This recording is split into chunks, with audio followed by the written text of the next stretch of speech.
Shut up and sit down. चलिए आइए अब हम लोग 17.7 पढ़ते हैं स्टैंडर्डाइजेशन मार्क के बारे में, जिसको हम लोग मानक चिन्ह कहते हैं। Standardisation marks, you have read about standardisation mark in the previous pages. अब जो स्टूडेंट हमारे वीडियोस को लाइन से देख रहे हैं उन्होंने आगे के वीडियोस में, अब यहाँ पे पेजेस बोला है क्योंकि ये किताब है, आप तो वीडियोस पढ़ते हैं, तो आगे के वीडियोस में आप स्टैंडर्डाइजेशन मार्क्स, मानकीकरण के विषय में आप पढ़े थे।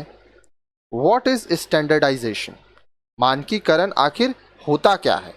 व्हाट आर स्टैंडर्डाइजेशन और सर्टिफिकेशन मार्क्स, अब ये जो प्रमाण चिन्ह है ये क्या होते हैं, ठीक है, क्या चिन्ह है। On which products are they found, यह किस प्रकार के उत्पादों में पाए जाते हैं। हाउ टू रिकॉग्नाइज देम, अब हम उन्हें किस प्रकार से पहचान सकते हैं। For answer to all this question read on, इन सभी प्रश्नों के उत्तर पाने के लिए आगे पढ़िए। A standardization mark is a mark given to a product which meets certain standards with respect to the quantity of the product in terms of material used, method of manufacture, labeling, packing, sale and performance। अब देखिए, मानक चिन्ह किसी भी उत्पाद को दिया गया वह चिन्ह है जो गुणवत्ता के कुछ विशिष्ट मापदंडों की सामग्री, उत्पाद की विधि, लेबल, पैकिंग, बिक्री और कार्यशैली के रूप में पूर्ति करता है। Look around in your house and check various items for the following marks. Where have you seen them, अपने घर के चारों ओर देखिए और जो अब चिन्ह आपको दिखाए जाएंगे उनको खोजिए, ठीक है। अब बहुत सारे चिन्ह आपको मिलेंगे। सबसे पहला यहाँ पे आप देख पा रहे हैं ISI मार्क, इसके बारे में हम लोग काफ़ी देरी से आगे के वीडियोस में पढ़ रहे हैं, ठीक है। This mark is given by the BIS over specification and methods of testing products. अब देखिए, यह चिन्ह भारतीय मानक ब्यूरो द्वारा उत्पादों की कतिपय विशिष्टताओं और परीक्षण की विधि पर दिया जाता है। इसके स्पेसिफिकेशन और method of testing products 15,000 standards covering a variety of vegetable, fruit and meat products, processed foods, vanaspati, soaps, detergents, paper, paint, non-stick utensils, electrical goods, stoves, LPG cylinder, cement, etc. are given ISI mark।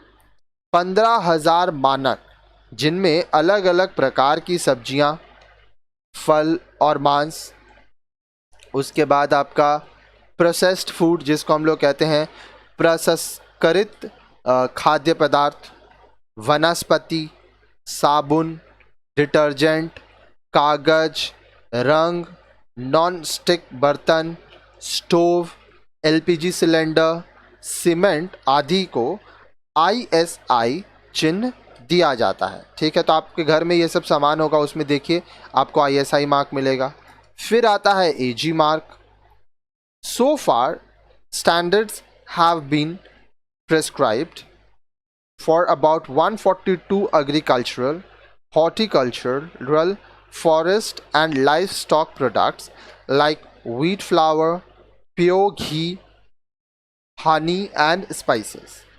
AG mark अब तक कृषि, बागवानी, one और पशुपालन संबंधी उत्पादों जैसे घी, शुद्ध घी, शहद और मसाले आदि 142 उत्पादों को AG मार्क चिन्ह दिया गया है। फिर आता है FPO। FPO के बारे में देखिए, this mark requires all manufacturers of fruit and vegetables products to acquire a license for their production and sale after meeting the FPO standards। Products like jam, pickles, squashes, juices and ketchups are given FPO mark। अब देखिए, FPO यह चिन्ह सभी फल व सब्जी विक्रेताओं से अपने उत्पादन व बिक्री के लिए FPO मानकों की पूर्ति के बाद एक लाइसेंस प्राप्त करने की अपेक्षा रखता है। अचार, मुरब्बे, फलों का रस और सॉस आदि उत्पादों को एफपीओ चिन्ह दिया जाता है।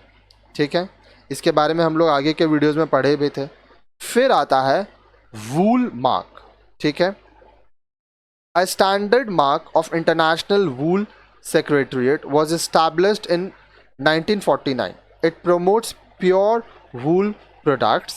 It makes it necessary for manufacturers to mention the amount and identity of other fibers used along with pure wool on the label of wool and woolen garments. अब देखिए, फिर होता है वूल मार्क। सन 1949 में अंतर्राष्ट्रीय ऊन सचिवालय के मानक चिन्ह की स्थापना की गई थी। यह शुद्ध ऊनी उत्पादों को बढ़ावा देती है। इसके द्वारा यह अनिवार्य किया जाता है कि ऊन और ऊनी वस्त्रों के लेबल पर यह स्पष्ट रूप से लिख दिया जाना चाहिए, लिखा होना चाहिए कि उसमें ऊन के साथ साथ अन्य सूत का कितना प्रतिशत प्रयोग किया गया है। फिर आता है eco mark. It has been launched recently by the BIS. It is given to those products which not only meets ISI standards but are also recyclable and saves energy. That is, they are environment friendly. Such products help in reducing environmental pollution. अब देखिए, eco mark अभी हाल में ही भारतीय मानक bureau ने इस चिन्ह को प्रारंभ किया है। ठीक है, यह उन उत्पादों को दिया जाता है जो न केवल भारतीय मानकों के हिसाब से के अनुरूप हैं बल्कि वापस से इस्तेमाल किए जा सकते हैं, पुनः प्रयोग के योग्य भी हैं और ऊर्जा की बचत भी करते हैं, यानी पर्यावरण अनुकूल हैं। ऐसे उत्पाद पर्यावरण के प्रदूषण को कम करने में सहायता करते हैं। आगे देखिए, Nowadays, you might have observed a green or red dot on the label and advertisement of vegetarian and non-vegetarian food products. आजकल आपने शाकाहारी व मांसाहारी उत्पादों पर एक लाल या हरा चिन्ह अवश्य देखा होगा। अब देखिए, लाल होता है, अगर लाल चिन्ह है मतलब ये नॉन वेजिटेरियन फूड है, और अगर हरा चिन्ह है तो ये वेजिटेरियन फूड है। This mark is given in the form of a dot enclosed in a square. अब यह जो चिन्ह है यह एक स्क्वायर वर्गाकार आकृति से घिरा हुआ एक बिंदु का चिन्ह होता है। When the symbol is green, it is a vegetarian product, whereas a red symbol indicates the use of non-vegetarian ingredients. अब हरा चिन्ह शाकाहारी भोजन का प्रतीक है, जबकि लाल चिन्ह मांसाहारी सामग्री के प्रयोग के बारे में बताता है। This symbol is useful to identify vegetarian and non-vegetarian food products according to your eating habits. अब यह जो सिंबल है, यह प्रतीक आपकी खान पान की आदतों के अनुसार शाकाहारी व मांसाहारी खाद्य उत्पादों की पहचान कराता है। This mark is an additional information provided by the manufacturer to help the consumer make an informed choice. You can see this symbol on certain medicines also. अब देखिए, उत्पादकों द्वारा दी गई यह अतिरिक्त सूचना है जो उपभोक्ताओं को चयन करने में, चुनने में सहायता करती है। आप इस चिन्ह को कुछ विशिष्ट दवाओं पर भी देख सकते हैं।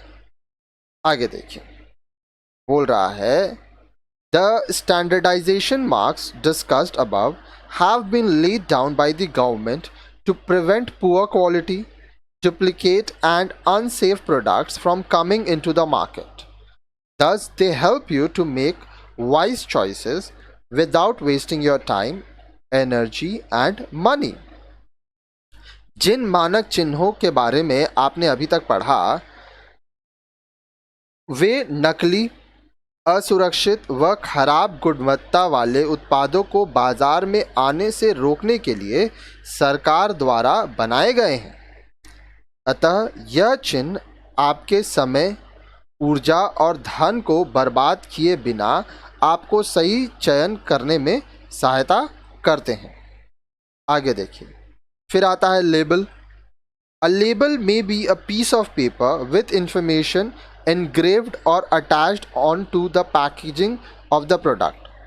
It gives you the following important information about a product. Label किसी भी उत्पाद की पैकेजिंग पर खुदी हुई या कागज पर लिखी हुई सूचनाएं होती हैं। यह किसी भी प्रोडक्ट उत्पाद के विषय में आपको निम्न सूचनाएं देती हैं। हम आगे के वीडियो में आपको बताए भी थे कि हम लोग लेबल के बारे में आगे पढ़ेंगे। तो क्या क्या सूचना होता है? नेम ऑफ द प्रोडक्ट, उत्पाद का नाम, ब्रांड नेम, ब्रांड का नाम, मैन्युफैक्चरर्स नेम एंड एड्रेस, उत्पादक का नाम और पता बताता है लेबल में। कंटेंट्स, इंग्रेडिएंट्स, सामग्री, फिर क्या क्या इसमें कच्चा माल इस्तेमाल किया गया है।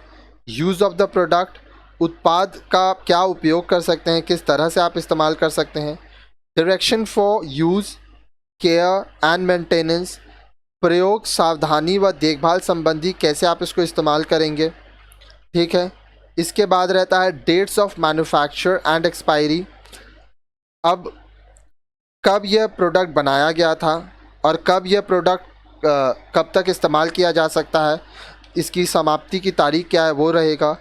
डोसेजेस इन केस ऑफ मेडिसिन, दवाओं के संबंध में कितना खुराक लेना है वो रहता है। नेट वेट, नेट वॉल्यूम और लेंथ, वज़न कितना है, इसका लंबाई कितना है, आयतन कितना है। मैक्सिमम रिटेल प्राइस, जिसका मतलब होता है इसका दाम कितना होगा, इसमें सारे टैक्स इंक्लूड होते हैं। वार्निंग एंड प्रिकॉशन, चेतावनी और सावधानियाँ। फिर गारंटी पीरियड, कितना दिन का गारंटी होता है। तो ये सब सारी चीज़ें आपको लेबल में मिलती हैं।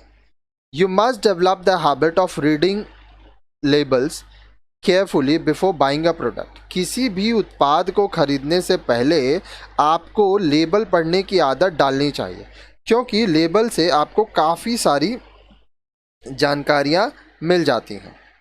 आगे देखिए, Once we get into the habit of reading the labels, it will be very beneficial. एक बार जब हमें आदत हो जाएगा लेबल पढ़ के सामान खरीदना, तो ये हमारे लिए बहुत फ़ायदेमंद होगा। This way, we get information about the consequences of various consumer product.